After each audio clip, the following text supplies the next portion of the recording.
मुख्यमंत्री फडणवीस, उपमुख्यमंत्री शिंदे आणि भाजपा प्रदेशाध्यक्ष रवींद्र चव्हाणांची 10 ते 20 मिनिटं चर्चा झाली आहे। विधानसभा अध्यक्ष राहुल नार्वेकरांसोबत तीनही नेत्यांची बैठक पार पडली। यावेळी सर्वांची विधानसभेतील अध्यक्षांच्या दालनामध्ये एकत्रित बैठक झाली। मात्र बैठकीचं कारण गुलदस्त्यात आहे।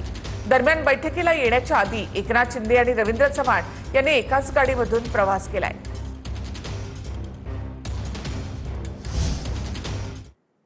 मिसिंग लिंकवर बोललं तर महाराष्ट्राचा अपमान कसा, राज ठाकरेंनी मुख्यमंत्री देवेंद्र फडणवीसांवर हल्लाबोल केलाय।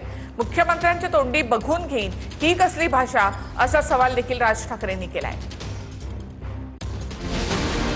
मनसेच्या रेल्वे कामगार सेनेच्या वर्धापन दिनाच्या प्रसंगी राज ठाकरेंनी मुख्यमंत्री फडणवीसांसह अमित साटम यांचं हसणं आणि राम मंदिराच्या चोरीवरून सरकारवर हल्लाबोल केला। मिसिंग लिंक जवळ दरड कोसळल्यानंतर फडणवीसांनी महाराष्ट्राचा अपमान करू नका असं वक्तव्य केलं होतं। त्यावर राज ठाकरे यांनी कसला अपमान असा सवाल उपस्थित केला। अरे देवेंद्र फडणवीसला शिव्या द्या, त्याला सवय आहे, शिव्या प्रूफ आहे मी। कारण जीवनात एकच गोष्ट शिकलो, आजपासून 10 वर्षांनी हे शिव्या देणारे दिखणार नाही। मला बदनाम करा पण महाराष्ट्राला बदनाम करू नका। स्वतःच्या अंगाशी आल्यावरती ते राजकारण, विरोधकांचं राजकारण असं कसं होईल? आणि काय म्हणतायत म्हणे, एक वेळ मला बोला पण महाराष्ट्राचा अपमान मी सहन करणार नाही। वाह रे वाह।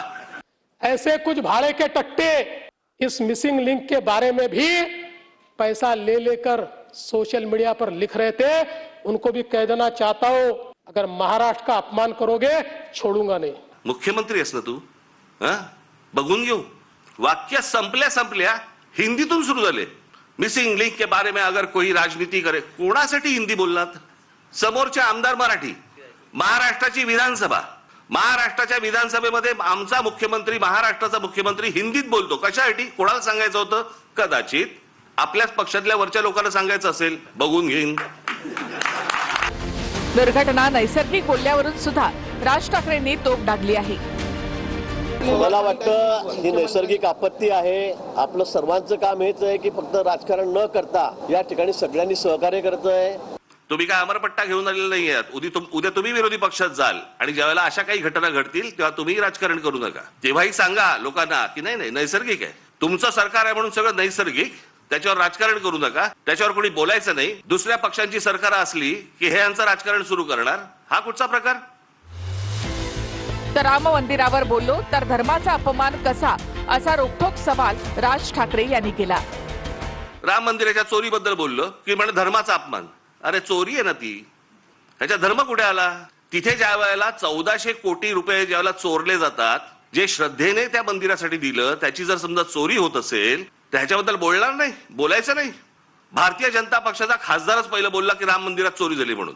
आम्ही बोललो, हा देश बोलला, इतर राजकीय पक्षाचे कोणी लोक होते ट्रस्टी म्हणून। तिथे ट्रस्टी कोण आहेत? 15 ट्रस्टी आहेत तिकडे। 15 ट्रस्टी पैकी त्यातले जवळपास 12 हे केंद्र सरकार नेमतं आणि त्या 12 पैकी केंद्र सरकारने जी नेमलेली माणसं आहेत ती RSS शी संबंधित आहेत, विश्व हिंदू परिषदेशी संबंधित आहेत, भाजपशी संबंधित आहेत, बाकी कोणीच नाहीये। याच वेळी भावना शून्य आमदार असं म्हणत राज ठाकरेंनी अमित साटम यांच्यावर टीका केली।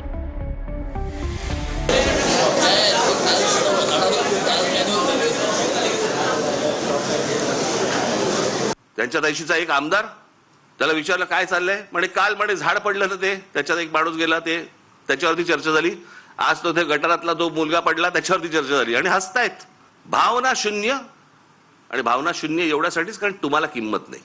माननीय मुख्यमंत्र्यांनी काल खरं सांगितलं, या पद्धतीने घर कोंबडे बसून मुख्यमंत्री आणि महाराष्ट्रावर टीका करणे, महाराष्ट्राचं नाव देशात बदनाम करणे, इंटरनॅशनल लेवलला मुंबईला बदनाम करणे, हे जे प्रयत्न सुरू आहे या प्रयत्नाच्या मागे कोण कोण आहे तपासलं पाहिजे। माझी अपेक्षा होती उद्धवजीकडनं, राजजीकडनं की देवेंद्रजीचं अभिनंदन करतील। ज्या पद्धतीने देवेंद्रजींनी काल महाराष्ट्र आणि मुंबई मांडलेली आहे, येणाऱ्या 10 पिढ्या देवेंद्र फडणवीसचं नाव सुवर्ण अक्षराने घेतील।